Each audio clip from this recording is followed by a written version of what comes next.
Hello students, last class में हमने discuss किया था electrolysis of acid related water. आज की क्लास में बच्चों हम स्टार्ट करेंगे, ठीक है। इसको अच्छे तरीके से समझेंगे। Electrolysis of copper sulphate solution by using active electrode, that is copper electrode, ठीक है। पहले हमने electrolysis of copper sulphate solution by using inert electrode study किया था। आज की क्लास में हम स्टडी करेंगे बाय यूजिंग एक्टिव इलेक्ट्रोड। बहुत सिंपल सा है बच्चों, ठीक है। जैसे जैसे हम ये एग्जांपल्स डिस्कस कर रहे हैं, ये केसेस हम डिस्कस कर रहे हैं, इनसे हमें क्या पता चलेगा? Factors affecting electrolysis, factor affecting the product of electrolysis, ठीक है। अब देखो, हमें पता है कि इलेक्ट्रोलिसिस में क्या होता है बच्चों? ऑक्सीडेशन होती है एक इलेक्ट्रोड पर और एक इलेक्ट्रोड पर रिडक्शन होती है, और फिर हमारे पास क्या बन जाते हैं? उनके कॉरेस्पॉन्डिंग हमारे पास प्रोडक्ट्स बन जाते हैं, ठीक है। तो आओ बच्चों हम ये केस डिस्कस करते हैं। देखो, इसमें क्या करना है बच्चों? वही बिल्कुल सेम प्रोसीजर जैसे हम करते हैं हमेशा ही। हमें क्या लेना है? एक कंटेनर, ठीक है। उस कंटेनर में क्या फिल करेंगे? कॉपर सल्फेट सॉल्यूशन, जिस सब्सटेंस की हमें इलेक्ट्रोलिसिस करनी होती है, एक्वस कॉपर सल्फेट सॉल्यूशन। फिर बच्चों वही, एक तरफ एनोड एक तरफ कैथोड, ठीक है। जो हमारे पास पॉजिटिव टर्मिनल से कनेक्ट होता है बच्चों, उसे हम क्या कहते हैं? एनोड। और जो नेगेटिव टर्मिनल से कनेक्ट होता है बच्चों, उसे हम क्या कहते हैं? कैथोड, ठीक है। बिल्कुल वैसे ही जैसे हमने पहले के लेक्चर्स में डिस्कस किया है। अब देखो बच्चों, यहाँ पे डिफरेंस ये है, both cathode and anode are made up of copper, ठीक है। ये क्या है बच्चों? कॉपर रोड है, कॉपर रोड, क्लियर। अब हमें क्या करनी है बच्चों? इसकी इलेक्ट्रोलिसिस। एक चीज़ और, here some drop of H2SO4 added, ठीक है। Some drops of sulphuric acid, dilute sulphuric acid added, sulphuric acid is added to enhance या फिर टू इंक्रीज इट्स कंडक्टिविटी। इसकी कंडक्टिविटी को इंक्रीज करने के लिए क्या करते हैं? Some drops of dilute sulphuric acid should be added, ठीक है। क्लियर है बच्चों ये कंसेप्ट? अब देखो, हमें क्या करनी है? इलेक्ट्रोलिसिस के लिए बच्चों हमें क्या देखना है कि यहाँ पे कौन से कैटायन है और कौन से एनायन प्रेजेंट है। अब हमें पता है बच्चों, देखो कॉपर सल्फेट सॉल्यूशन है ना, तो कॉपर सल्फेट में अंदर कौन से आयन्स होंगे? Copper 2 positive and sulphate SO4 2 negative. जबकि बच्चों यहाँ पे सोल्यूशन है ना, तो वाटर भी प्रेजेंट होगा। वाटर में कौन से आयन होंगे? H पॉजिटिव OH नेगेटिव, ठीक है। अब देखो बच्चों, जो हमारे पास ये दो क्या हो गए? कैटायन हो गए, और दो क्या हो गए हमारे पास? एनायन हो गए, ठीक है। ये हमारे पास कैटायन है, ये हमारे पास एनायन है। बट यहाँ पे एक चीज़ और इम्पॉर्टेंट है, जो हमारे पास इलेक्ट्रोड है वो इनर्ट नहीं है नेचर में। कॉपर का ही कैथोड है और कॉपर का ही क्या है बच्चों? एनोड है, ठीक है। तो यहाँ पे तो कोई डिफरेंस नहीं हुआ, ये भी कॉपर, यहाँ पे ये भी कॉपर है, ठीक है। बट यहाँ पे इसमें डिफरेंस होगा। तो बच्चों, जो रिएक्शन होगी कैथोड पर, ठीक है, खुद सोचो, कैथोड पर कौन मूव करते हैं? कैटायन, ठीक है। कैथोड पर क्या होती है बच्चों? रिडक्शन विल टेक्स प्लेस, ठीक है। NCR, negative cathode reduction.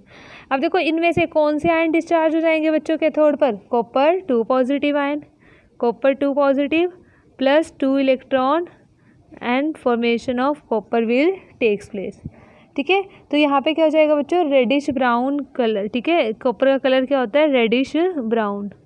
And hence we can say that mass of cathode increases, mass of cathode increases, क्योंकि यहाँ पे रेडिश ब्राउन कलर, ठीक है, मास है ना, वो डिपॉजिट हो जाएगा कैथोड पर। Therefore mass of cathode increases, mass of cathode होगा वो क्या हो जाएगा? इंक्रीज हो जाएगा। जबकि बच्चों देखो, एनोड पे हमारे पास क्या रिएक्शन होने वाली है, ठीक है। अब देखो, एनोड हमारे पास किस नेचर का है? कॉपर से बना हुआ है एनोड, तो ठीक है। तो हम ये कहते हैं बच्चों, अगर आपके पास, तो देखो दो एनायन है और ये क्या है? मेटल है। मेटल की ही ज़्यादा टेंडेंसी होती है डिस्चार्ज होने की एज़ कम्पेयर टू एनायन। तो इसलिए एनोड पर भी कौन डिस्चार्ज होगा? कॉपर डिस्चार्ज होगा। देखो, कॉपर का इसका मतलब क्या है बच्चों? आप किस तरीके से याद रख सकते हो? आप इस तरीके से याद रख सकते हो कि अगर आपके पास, ठीक है, इलेक्ट्रोड एनोड उसी मटेरियल का बना हो जो सॉल्यूशन में प्रेजेंट होते हैं, ठीक है। अगर एनोड उस मेटल से बना हुआ हो जो मेटल आयन सॉल्यूशन में प्रेजेंट होते हैं, तो ये एनोड क्या करता है, ये खुद ही इसमें क्या हो जाता है, मतलब खुद ही टूट कर गिरना स्टार्ट हो जाता है इसमें, ठीक है। तो कॉपर खुद ही क्या हो जाएगा, अपने 2 इलेक्ट्रॉन लूज करेगा, ठीक है, और क्या बना देगा बच्चों, copper -2 electron and converted into copper 2 positive ions, ठीक है। तो देखो समझने के लिए प्रोसेस कैसे चल रहा है बच्चों, मैंने क्या बोला कि अगर इस तरीके से हो कि आपके पास एनोड उसी मटेरियल का बना हो, उसी मेटल से बना हो जो मेटल आयन आपके पास सॉल्यूशन में प्रेजेंट हो। जैसे यहाँ पे कॉपर सल्फेट है ना, कौन से मेटल आयन प्रेजेंट है बच्चों, यहाँ पे कॉपर सॉल्यूशन में, और हमारे पास एनोड भी किससे बना हुआ है, कॉपर से। तो ये क्या करेगा, कॉपर अपने इलेक्ट्रॉन लूज़ करेगा। अगर ये अपने इलेक्ट्रॉन लूज़ करेगा बच्चों, तो ये क्या बनेगा, कॉपर 2 पॉजिटिव आयन, और तो ये ब्रेक डाउन होके टूट के यहाँ पे कॉपर 2 पॉजिटिव आयन यहाँ पे गिर जाएंगे, मतलब सारे के सारे। और फिर क्या करेगा बच्चों, जो ये कैथोड है, कैथोड क्या करेगा, 2 इलेक्ट्रॉन का गेन करेगा, ठीक है, क्योंकि कैथोड का काम क्या होता है, इलेक्ट्रॉन को गेन करना। मतलब यहाँ से ऐसे इलेक्ट्रॉन जा रहे हैं, ये इसने अपने 2 इलेक्ट्रॉन लूज़ कर दिए, और वो इलेक्ट्रॉन कहाँ पे आ रहे हैं, कैथोड में आ रहे हैं, ठीक है। तो कैथोड क्या करेगा, कॉपर 2 पॉजिटिव यहाँ पे 2 इलेक्ट्रॉन्स को गेन करेगा, और यहाँ पे सारा का सारा कॉपर हमारे पास डिपॉजिट हो जाएगा, ठीक है। तो यहाँ पे क्या आएगा बच्चों, reddish brown copper will be deposited, and therefore we can say that the mass of cathode increases, ठीक है। However mass of anode decreases, क्योंकि ये तो ब्रेक डाउन होता रहेगा, तो फिर क्या हो जाएगा, ये एनोड का मास क्या हो जाएगा, डिक्रीज हो जाएगा। क्लियर है इसे चीज़ समझ में, ठीक है। तो कॉपर -2 इलेक्ट्रॉन, कॉपर 2 पॉजिटिव, ठीक है। तो ये भी एक फैक्टर और बन गया बच्चों हमारे पास। जैसे हमने फर्स्ट फैक्टर किया था प्रेफरेंशियल डिस्चार्ज ऑफ आयंस, ठीक है। हम सीरीज़ के बिहाफ पे हम ये देखते थे कि कौन सा आयन डिस्चार्ज होगा कैथोड पर और एनोड पर। तो ऐसे ही, ठीक है, इस केस से हम क्या चीज़ सीखते हैं, इससे हमें पता चलता है कि अगर आपके पास, ठीक है, नेचर ऑफ इलेक्ट्रोड वही सेम है जिसके मेटल आयन सॉल्यूशन में प्रेजेंट है, तब क्या होगा, एनोड खुद ही क्या हो जाएगा बच्चों, ऑक्सीडाइज्ड हो जाएगा, ठीक है। तो इसका मतलब ये सेकंड फैक्टर हम इसको कैसे बोल सकते हैं, the product of electrolysis depends on the nature of electrode, ठीक है। नेचर ऑफ इलेक्ट्रोड, ये चीज़ समझ में आई बच्चों। तो ये सेकंड फैक्टर हो गया, ठीक है, factors affecting the product of electrolysis. अब इसमें देखो बच्चे, इस केस में हमारे पास ऑब्जर्वेशंस क्या क्या होंगी, ऑब्जर्वेशंस होंगी हमारे पास बच्चों, एक तो यही चीज़ हो जाएगी हमारे पास, ठीक है, मास of cathode increases, mass of cathode increases, कि जो हमारे पास कैथोड का मास है वो क्या करता है, इंक्रीज हो जाता है। मास ऑफ एनोड डिक्रीजेज, बिल्कुल सही बात है, ठीक है। Third, blue colour does not fades away, blue colour does not fades away. देखो बच्चे, ये क्यों हमने ऐसा क्यों लिखा है, जबकि जब इनर्ट इलेक्ट्रोड हम यूज़ करते हैं ना, तो उसमें जो ये ब्लू कलर होता है वो फेड हो जाता है, पर इस केस में कह रहे हैं ब्लू कलर फेड नहीं होगा। क्यों, क्योंकि देखो एक बार यहाँ पे डिपॉजिट होगा, फिर दोबारा से क्या होगा, दोबारा से ये कॉपर 2 इलेक्ट्रॉन लूज़ कर देगा, और यहाँ पे क्या बन जाएगा, कॉपर 2 पॉजिटिव आयन, ठीक है। तो मतलब सोल्यूशन का कलर हमेशा क्या रहेगा, ब्लू रहेगा, ठीक है, क्योंकि बार बार कॉपर 2 पॉजिटिव आयन यहाँ पे इसके अंदर, ठीक है, यहाँ पे फॉर्म होते रहेंगे, तो इसलिए जो हमारे पास ब्लू कलर होता है वो फेड नहीं होता, ठीक है। तो यहाँ पे यही चीज़ है बच्चों। देखो यहाँ पे क्या है, अगर हम इनर्ट इलेक्ट्रोड यूज़ करते हैं, ठीक है, तो मास ऑफ कैथोड इंक्रीज होता है, बिल्कुल सही है, but mass of anode does not changes, ठीक है। उस केस में एनोड का मास डिक्रीज नहीं होता, यहाँ पे डिक्रीज होएगा बच्चों, सॉरी, ठीक है, इंक्रीज नहीं डिक्रीज, ठीक है। यहाँ पे इंपॉर्टेंट क्या है बच्चों, when inert electrode is used, ठीक है। तो ये चीज़ें हम डिस्कस कर रहे हैं कि कैसे डिफरेंट है ये। When inert electron is used, inert electrode is used, then कौन कौन से चेंजेस ऑब्जर्व होते हैं बच्चों, मास ऑफ कैथोड इंक्रीज होता है, उस केस में भी मास of cathode increases, but mass of anode remain same. यहाँ पे तो एनोड खुद पार्टिसिपेट करने लग गया ना बच्चों रिएक्शन में इस केस में, बट जहाँ पे इनर्ट इलेक्ट्रोड होता है वहाँ पे एनोड पार्टिसिपेट नहीं करता। मास of anode does not changes, ठीक है, डज नॉट चेंजेस। इस केस में क्या था बच्चों, इस केस में था कि ब्लू कलर फेड नहीं होता, बट इस केस में क्या हो जाता है बच्चों, blue colour gets fade away, blue colour gets fades away. ठीक है, ये चीज़ आती है बच्चों समझ में आपको। तो ये था हमारे पास second factor, that is the nature of electrode. ठीक है, उसके बाद बच्चों नेक्स्ट एंड लास्ट हमारे पास है electrolysis of concentrated NaCl solution. Electrolysis of concentrated NaCl solution. ठीक है, अब देखो बच्चों कंसनट्रेटेड NaCl ये एक्वा सॉल्यूशन है। ठीक है, कंसनट्रेटेड का मतलब क्या है कि जो सोडियम क्लोराइड की कंसनट्रेशन है बच्चों वो बहुत ज़्यादा है।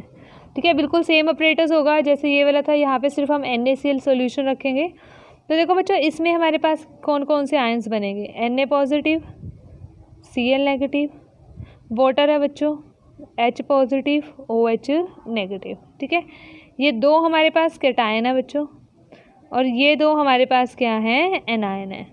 ठीक है, अब देखो कैथोड पर कौन से डिस्चार्ज होने चाहिए आयंस। ठीक है, एनोड पर कौन से होने चाहिए बच्चों डिस्चार्ज, OH नेगेटिव, यही होने चाहिए ना एनोड पर। ठीक है, बट होंगे कौन से ion discharge, Cl negative, because the concentration of chloride ion is more as compared to concentration of OH negative. तो इसमें क्या करेंगे बच्चों, तो इसमें ऑक्सीडेशन पे क्या होगा, जो ये Cl नेगेटिव होगा वो ही क्या होगा, डिस्चार्ज होगा।